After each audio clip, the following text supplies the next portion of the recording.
Welcome to the first episode of 5 Minute Fridays with me, the Ancient Egyptian. Every week I will answer a question from the comments and give a shout out. You are what makes this channel possible, so you deserve recognition too. The question this week comes from Colin of the Saga Sessions YouTube channel. Check it out as he has some great movie reviews and breakdowns over there. I always find a plot point I totally missed for some of my favourite movies when I watch one of his videos. His question is, if Cleopatra was of Greek Macedonian heritage, how did her family become rulers of Egypt? The answer begins with one of history's greatest conquerors, Alexander the Great. In 332 BCE, Alexander conquered Egypt. The Egyptians welcomed him as a liberator from the clutches of the Persian Empire, and he founded the city of Alexandria, which would become one of the most important cities in the ancient world, with the most famous landmark being the Great Library. When Alexander died in 323 BCE, his enormous empire was divided among his generals.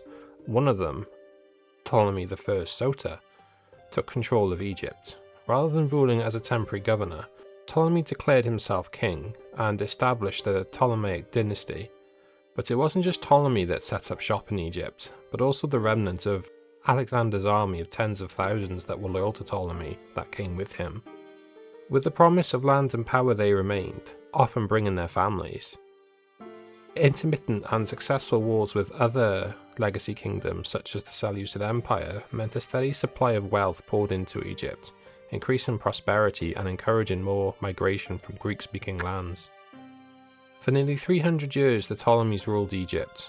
Although they were originally Macedonian Greeks, they adopted many Egyptian customs to strengthen their authority.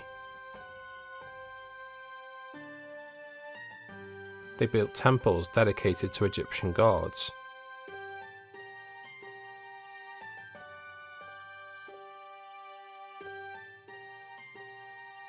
Appeared in traditional Pharaonic artwork, and presented themselves as legitimate successors to the ancient pharaohs. However, the Ptolemies remained culturally Greek in many ways. Greek was the language of the royal court, and members of the royal family often married their brothers and sisters to keep power within the dynasty. This practice was inspired partly by Egyptian royal traditions and partly by a desire to preserve their family line. There was at this time a two-tier society, with the Greek minority forming the majority of the bureaucrats and ownership of prime farmland and collection of taxes.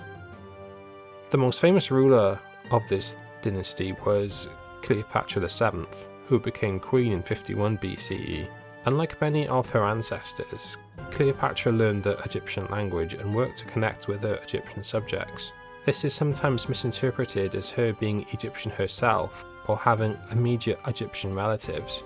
While I can't speak completely for her reasons, there was a degree of politics at play here given the context of a power struggle with her brother, who commanded the loyalty of the Greek bureaucracy. She needed a power base of her own. This was before Caesar set foot in Egypt. The power to raise Egyptian troops and rule the majority effectively were well within her skill set. Despite her efforts, Egypt faced growing pressure from Rome, and after Cleopatra and Mark Antony were defeated by Augustus in 31 BCE, Cleopatra died the following year. Egypt then became a province of the Roman Empire, ending both the Ptolemaic dynasty and thousands of years of pharaonic rule.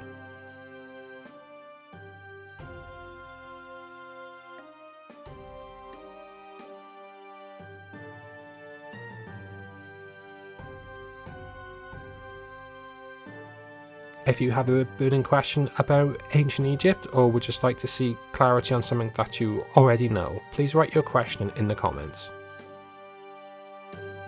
I just want to say a big thank you for watching and supporting this channel. Please drop a like, hit that subscribe button and ring that notification bell so you never miss a future video.